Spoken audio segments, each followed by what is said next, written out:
Welcome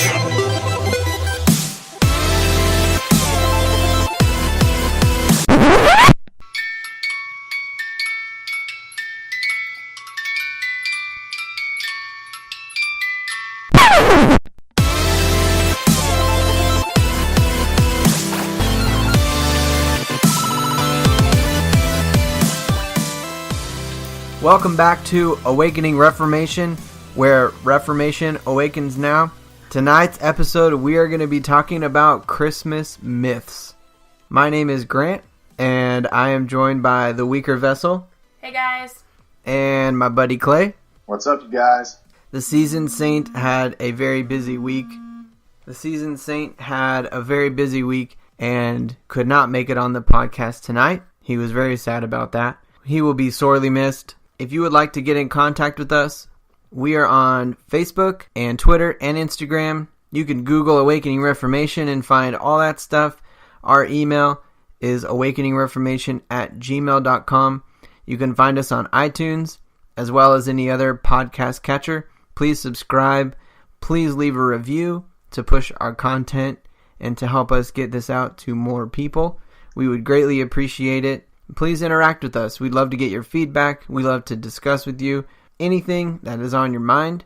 If you want to suggest any kind of future topics, we are open to it. This is for you guys. We want to be a blessing and be an encouragement and be a help to Awaken Reformation. How is everybody doing tonight? I'm doing well. We had 5 babies, 7 and under, at our house today.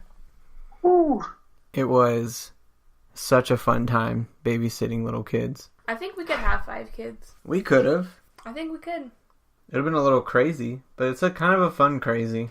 I feel like anything after you have 3 is just kind of like, I mean, you've already lost all semblance of normalcy, so every child you add after that, it's just kind of like, well, welcome to the madness. Yeah, take a seat. Welcome to the family. Find your place. Welcome to the jungle. Clay, you and Katie talked about having like 13 kids, right? Absolutely not. But you're reformed. Doesn't that mean you have to have like 18 kids?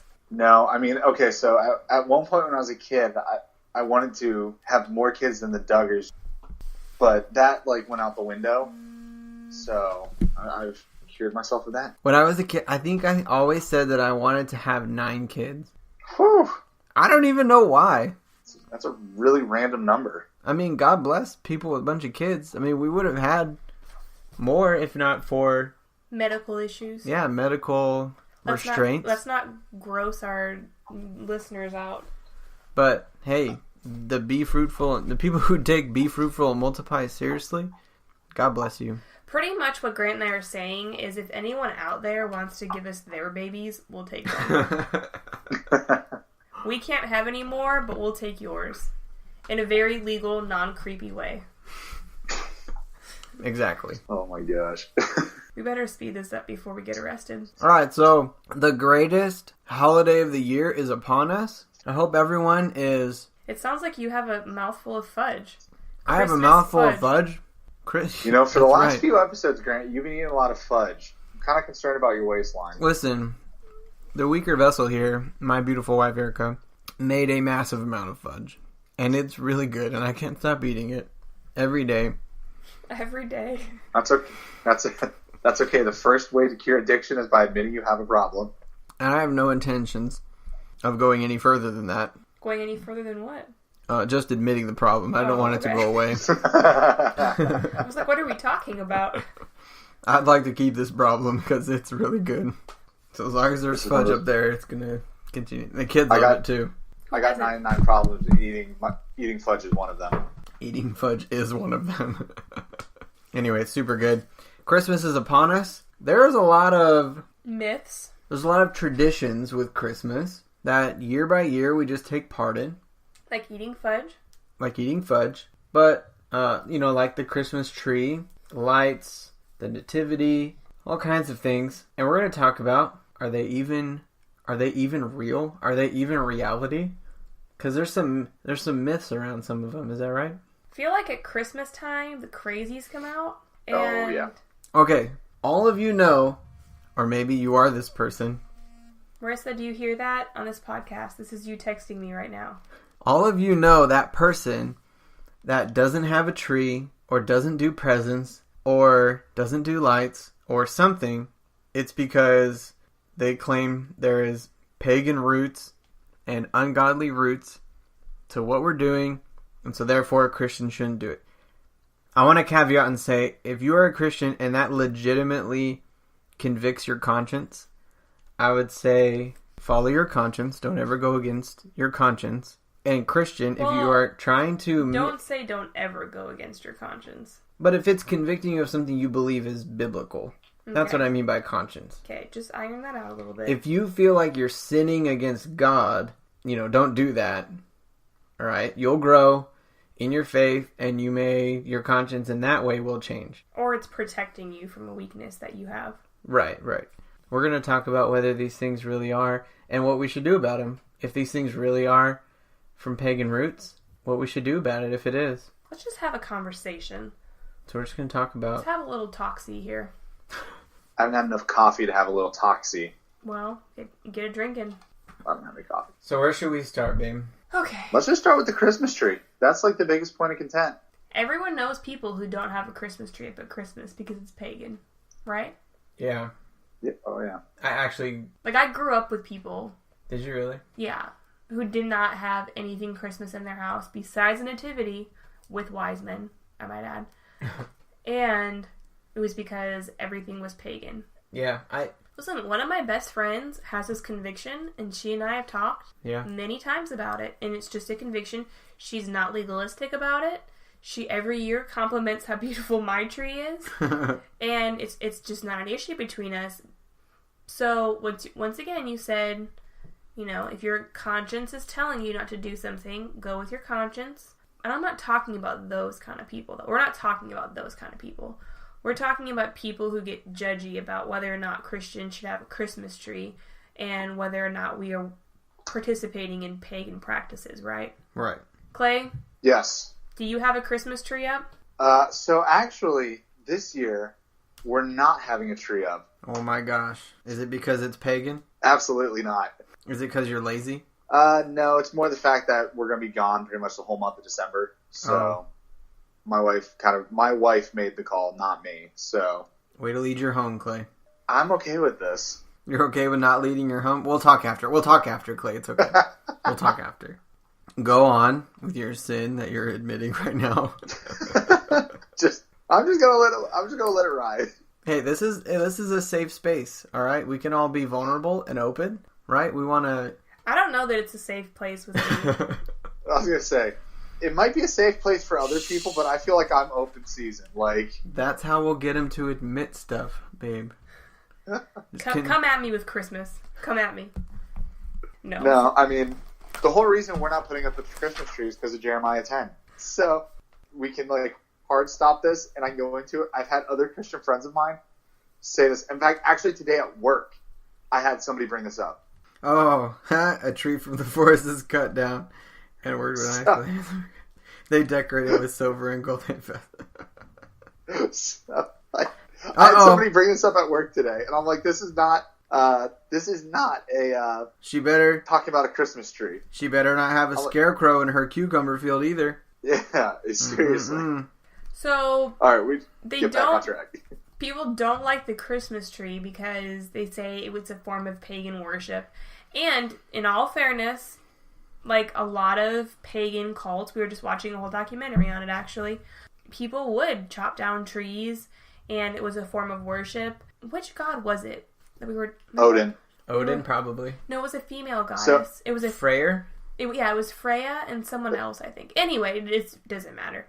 But there's some pagan religion, and basically it was that this woman had a love affair with this man, and the man's affections were stolen away with another woman, so this goddess, who loved him first, killed him because she was jealous, and when she went back later on, because she regretted killing her lover for his adulterous ways, she decided she would resurrect him, but the only way she could resurrect him was in the form of a tree.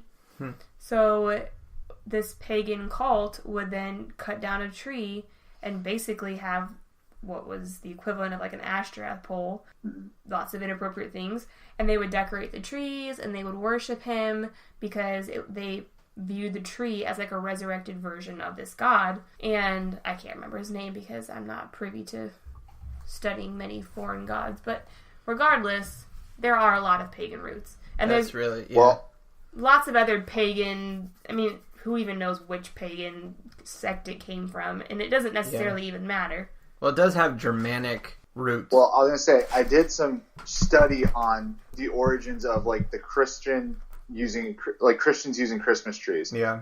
And traces back to one of two stories, and it's either Boniface, who was an English missionary to Germany, there was a time of season around the winter solstice where people who worship the Norse god Odin would sacrifice to the sacred oak by burning wood, and basically to kind of counteract that and, drop some, Christianese flair onto it. Yeah. Boniface took a fern and did it up, for Christ as, just kind of Christifying the Christmas tree and that holiday. And then the other one is Martin Luther kind of doing the same thing to kind of Christianize the winter solstice.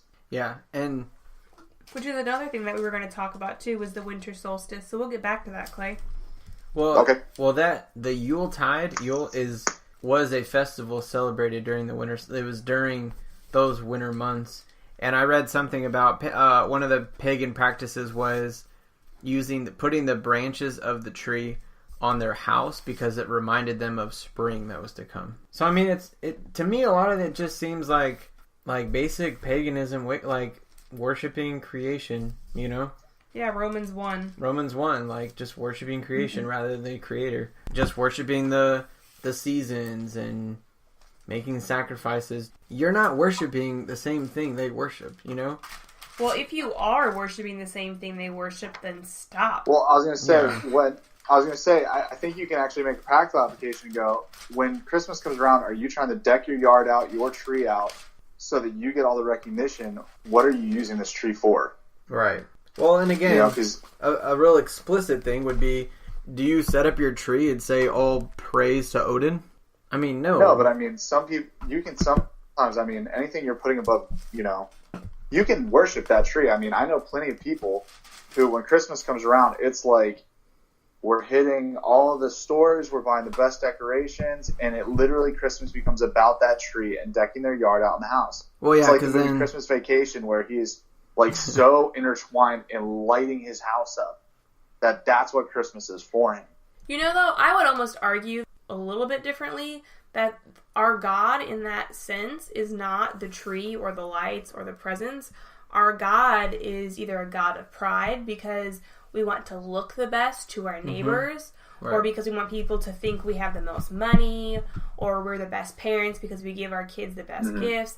Usually the God itself that we're worshiping isn't even the tree or the lights or the gift, materialism per se. It's this persona that we want people to have of us. Status. So what you're saying is the trees and the gifts can be a manifestation of that God of pride, that, looking better than everyone else. Right, you've made an idol out of status, you made an idol out of your image to your neighbors or to your friends. So by worshiping that Which God... is why, if you're a Christian, you can do all the same things, but with a different intent, and it's not idol worship. Yeah. Now you're giving your kids good gifts because God giving his son is what's motivating us, not because we're trying to keep up with the Joneses. It's like a different motivator. So in Colossians 2, we'll start in 16. It says, "Therefore let no one pass judgment on you in questions of food and drink, or with regard to festival, or a new moon, or a Sabbath. These are a shadow of the things to come, but the substance belongs to Christ." So right here he's arguing, like, people are going to judge you for celebrating in these festivals, and especially in those times, people did celebrate festivals and the new seasons and the new moons, and there was like a celebration for everything. And if you know anything about the culture in that time, a lot of it was kind of dicey and very much pagan. And right here, Paul's telling the church in Colossae